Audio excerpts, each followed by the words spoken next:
Fam, what's up? Kyle Henderson, Bama Football on YouTube. I appreciate you guys. 3 commitments today for the Alabama Crimson Tide. I appreciate you guys being here. Be sure and, hit that subscribe button so you're here as news happens. News happens all the time regarding the Alabama Crimson Tide. It's been a pretty important day in terms of the commitments. So you get 3 commitments in. Right. The first one today was Cam Duberry. I'm going to walk you through each of them and let everybody get checked in.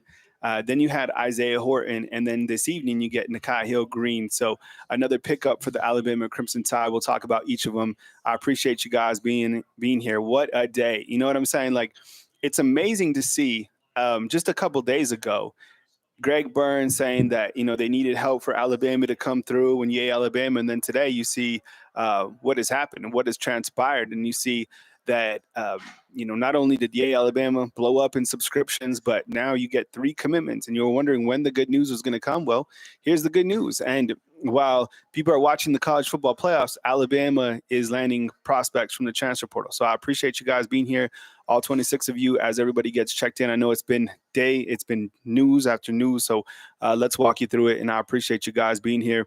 Kyle Henderson, Bama Football on YouTube. I think the area that we start at, I think is, with the offensive line today with Cam Duberry coming in. So just give me a second. Let me get checked in, and then I'll show you guys some graphics, and then we could rock with it. I appreciate you guys being here. And then, of course, tonight we'll recap with some additional videos as we go forward, and we kind of recap all this right here on Bama Football on YouTube. So news doesn't stop, and that's fine with me because we rock it right here on Bama Football on YouTube. Let's start with that Cam Duberry had committed to Alabama and kind of what this meant. So I think earlier today you had Cam Duberry, and he's out of Texas A&M, and you look to Alabama. They hosted 2 offensive linemen recently, and I don't think that they have that they're done recruiting offensive linemen, in my opinion. I think that they still go with the offensive tackle at some point in time. But Cam Duberry, what it brings is he brings, a versatile guard. He played right guard. He played left guard. And you look at the fact that Tyler Booker is leaving this program, you're going to need somebody to come in and compete with whether that's Michael Carroll or Geno Vandermark, a Jaden Roberts at that guard position. So you add depth here. Do you have a starter here? I don't know. Probably so. Cam Duberry, 6'4", 330 pounds. I think it was J-Bake inside the comment box that was like, this is like Jaden Roberts, but on the opposite side. So if you get 2 Hulks, all the better. He didn't have the best Pro Football Focus passing grade. That doesn't always tell you the full story. Let me watch some film on him, and let's see how he develops in the springtime. I don't think that Coach Kapilovic and Coach Kalen DeBoer are going to go out in the transfer portal and get somebody that is mediocre. I think they're going to get people who they feel fit their offensive schematic and their offensive system. So, Cam Duberry, he commits, and I think that's a notable pickup because I want big bodies on the offensive line. Offensive line does concern me still at the right tackle position. I've been very open about that, and we'll see how it turns out for Cam Duberry. But that was your first commitment out of 3. What's up, everybody? I know you're watching college football, and I appreciate you guys spending Saturday with me here as we rock 3 commitment Saturday on Alabama football. I got a video coming out later tonight. I kind of sat down and packaged the video. I don't have Nikhai Green, who this video is about, committing in that video. So just kind of layer it on. And when we talk about it tomorrow, we'll discuss that as well. We got a bunch of graphics that we got to update. I mean, today we're out here in New Mexico, downtown Santa Fe. It was absolutely beautiful. So Nikhai Green committed tonight. And then I'll go back and I'll talk about Isaiah Horton, who committed as well. 3-piece special, as Jarvis says inside the comment box. Man, it's crazy, man. You hit the road, you better be ready to go because the news, boom, boom, boom, boom, boom. And tomorrow, I bet you there's even more news. So it never stops. That's the beautiful thing about covering Alabama football is like the news doesn't stop. So Nikhai Green, he commits to the Alabama Crimson Tide. Who is he? Well, I have him in Charlotte attire right here. He's played at 3 different places. He has ties originally to Michigan, and then from Michigan, he went to Charlotte. And then most recently, that's where he went to Colorado. And I think in terms of an overall player, that's where you saw him become the player that he is today. And this is a very critical piece, I think, as equal to Isaiah Horton. So I'm going to list Isaiah Horton as a 10 out of 10. And I think Nikhai Green probably like an 8 out of 10, maybe even a 9 out of 10, kind of depending on who comes back for Alabama's inside backers, with Justin Jefferson leaving, Jahad Campbell, and kind of us unknown about Deontay Lawson. I figured Deontay Lawson's going to come back. But my point is, you need a depth there. And even if Nikhai Green is going to bridge that gap to development with Justin Okoronkwo or Caden Jones, it makes sense to have a versatile vet come in. Think about it. This past season for Colorado and for Coach Prime, guy played in 671 snaps. He was second team all Big Ten. He had an overall defensive grade of 61.9, 76 tackles. The year before, he had 67 tackles. And I think this is worth asking, too. I see Dylan inside the comment box asking about Justin Jefferson maybe asking for extra eligibility, considering with Diego Pavia, that kind of landmark case, and saying, hey, look, I came from the junior college ranks.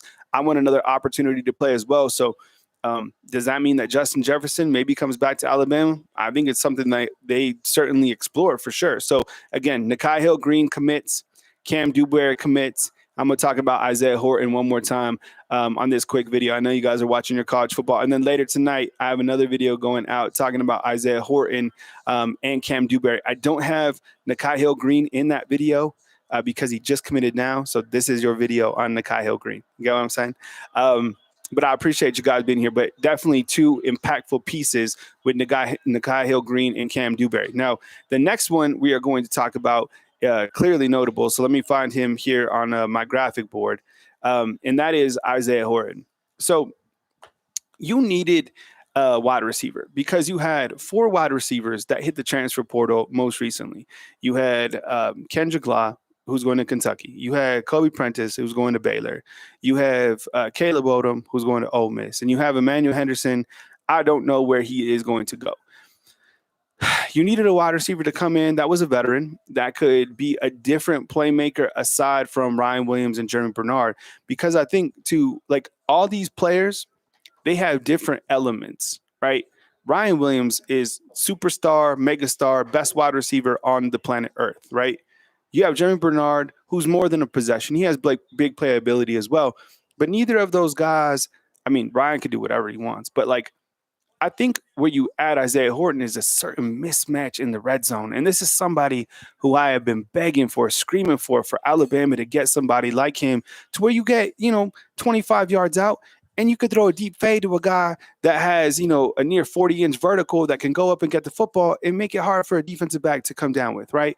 And what it does, if you're Ryan Williams, he was one of the first guys that was excited about bringing in Isaiah Horton, because when you have Jeremy Bernard, you have Isaiah Horton, you have Jalen Hell, you have Jalen Mbakwe, you have all these other weapons, it takes pressure off you, and it makes you – and it basically could create more one-on-one matchups for Ryan Williams, which is crazy to think about. So when you think of Washington's offense in 2023, I think that there's a good chance that Ryan Williams could catch 90 passes because of his other counterparts that are also going to be fed. You get what I'm saying? Think about this. Michael Penix in 2023 threw the football 555 times, okay? And you're like, okay, well, the running back's not going to get fed. That's not true.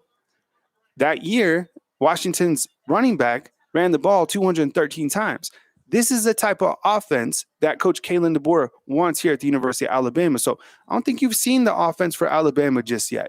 And when you have other wide receivers and guys like this that are coming in, this is absolutely monumental. So you're in tonight. You have 3 big commitments. And what a day for Alabama. So while everybody's watching the playoffs, Alabama's loading up in the transfer portal, back in the lab, and getting ready for this next season. Real quick, I'm going to hit on these playoff games. Same thing that you guys have been seeing all day long. I think that, this is what we knew what was going to happen. Clemson, pretender, the ACC. That's why undefeated Florida State didn't make the playoffs last year, because that conference is lower tier. It's quite embarrassing what happened to SMU today. That's not college football. That's not the playoffs. What happened last night to Indiana? That's not the playoffs either. There's a big difference between the SEC and these other conferences. They're not created equal at all. And look, I've already said my piece on the fact that, Alabama's out of the playoffs. I know where Alabama's out of the playoffs, but it still doesn't mean it's not disgusting. Like Courtney Morgan said that, and I just kind of said it again too, because this isn't it. You want the best 12 teams in? I'll tell you 3 other teams that were better than those 3 teams that lost. Okay, let me just ask you, who's better, Indiana or South Carolina? Who is? No. Let me do it like this. Who's better, Indiana or Alabama? Who's better, Indiana or Alabama? Okay. Who's better, SMU or Ole Miss? Who's better, Clemson or South Carolina? Guess what? South Carolina already beat them. All right. So my point is there's 3 other teams from the SEC that quite possibly could have won these games today, or at least made these games better. And you know what?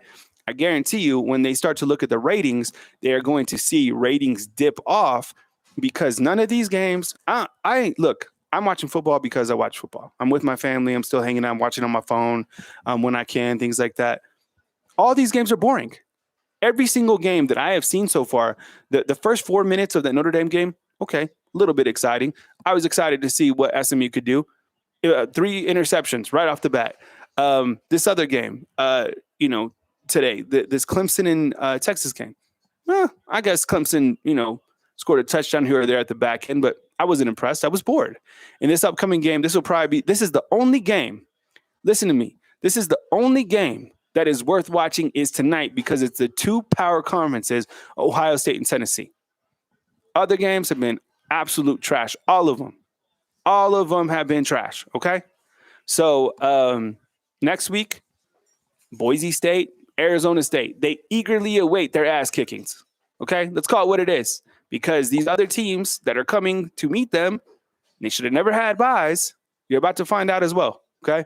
So there's a bunch of pretenders, and I still think Penn State, look, depending on how this bracket lines up, it works out well for Penn State because Georgia now has their quarterback hurt. You telling me Arizona State's going to beat this Texas team? Is that what you're telling me? Right? No. So I just think that the playoffs were done wrong. The only person that can save college football is Coach Saban. And maybe that's why he put on that Indiana Jones hat, because he's about to go Indiana Jones on this college football playoff committee and start whipping people into shape. I don't know. But that's what I was kind of hoping when I saw him in his Indiana Jones attire. That's why I even bought this too, because if he needs a counterpart or he needs somebody to do some dirty work, I guess I'm going to help him, right? In whatever role I could play. I have a video coming out later tonight. Let me preference you by telling you, don't freak out when Nikhai Green is not on that video in terms of being a commitment. I ain't even had a chance to add him. I might add him now because I'm crazy like that. So we're gonna roll with what we can do. But every single time news happens, if I'm around a computer and I'm around Wi-Fi, I'm gonna go live. I'm gonna talk about it and I'm gonna give you my take. And I appreciate you guys being here. I love you guys more than I could ever tell you. I appreciate it. I love doing this. I love the dog mentality. Okay. I'm like that. So don't think I'm going to take a day off. I can't. That's not designed in me. So I'm here. 3 big pickups for the Alabama Crimson Tide. Enjoy this Ohio State Tennessee game. Okay. I'm going to be here with my family. If Alabama gets 5 more commitments, I'm going to go live 5 more times. That's it. I appreciate you guys. Enjoy your time. Let me hear you inside the comment box on your excitement about Cam Duberry, Isaiah Horton, and Nikhai Green, Alabama's latest 3 commitments. I appreciate you guys more than you know. Coming to you from beautiful Santa Fe, New Mexico, Kyle Henderson, Bama Football on YouTube. I appreciate you guys and talk to you guys soon. See ya.